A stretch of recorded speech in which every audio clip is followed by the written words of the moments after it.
മൂന്നാം മോദി സർക്കാരിനെ സഖ്യകക്ഷികൾ വെള്ളം കുടിപ്പിക്കുമെന്ന് ഉറപ്പായിരുന്നു.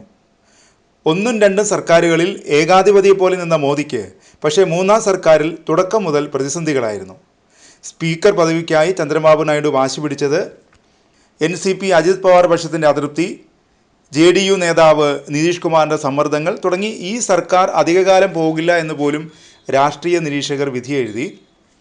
ഈ പ്രതിസന്ധികളെല്ലാം ഒരുവിധം പരിഹരിച്ചപ്പോഴാണ് മറ്റൊരു സമ്മർദ്ദവുമായി നിതീഷ് കുമാർ എത്തിയിരിക്കുന്നത്.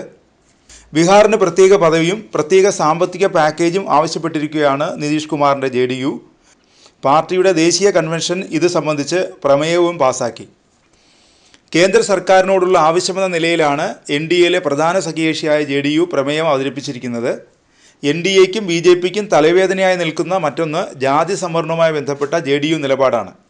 ബീഹാറിലെ പിന്നോക്ക സംവരണം 65% ഉത്തരവ് റദ്ദാക്കിയ ഹൈക്കോടതി വിധി സുപ്രീം കോടതിയിൽ ചോദ്യം ചെയ്യുമെന്നും RJD പ്രമേയത്തിലുണ്ട്.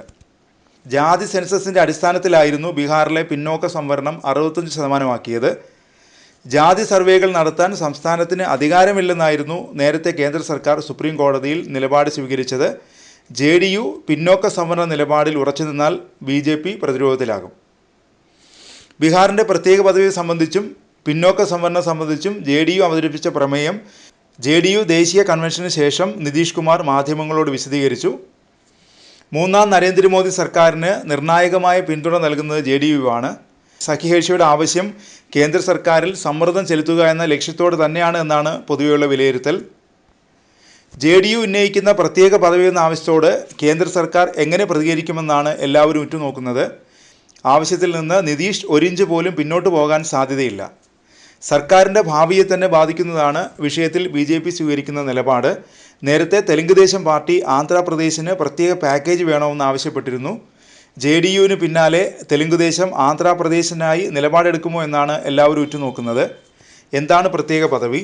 ആസൂത്രണ കമ്മീഷൻ്റെ ഉപാധ്യക്ഷനായിരുന്ന ധനഞ്ജയ് രാമചന്ദ്ര ഗാഡ്ഗിലാണ് പ്രത്യേക പദവി എന്ന ആശയം രൂപപ്പെടുത്തിയത്. ഗാഡ്ഗിലിൻ്റെ ഫോർമുല അനുസരിച്ച് ഒരു സംസ്ഥാനത്തിന് പ്രത്യേക കാറ്റഗറി പദവി ലഭിക്കുന്നതിന് ചില പ്രത്യേക മാനദണ്ഡങ്ങളുണ്ട്.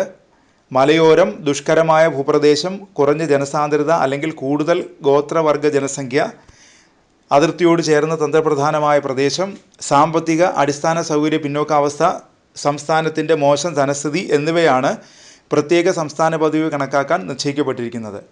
അസം, നാഗാലാൻഡ്, ജമ്മു കാശ്മീർ, അരുണാചൽ പ്രദേശ്, ഹിമാചൽ പ്രദേശ്, മണിപ്പൂർ, മേഘാലയ, മിസോറാം, സിക്കിം, ത്രിപുര, ഉത്തരാഖണ്ഡ്, തെലങ്കാന എന്നിവയ്ക്കാണ് നേരത്തെ പ്രത്യേക പദവി നൽകിയിട്ടുള്ളത്.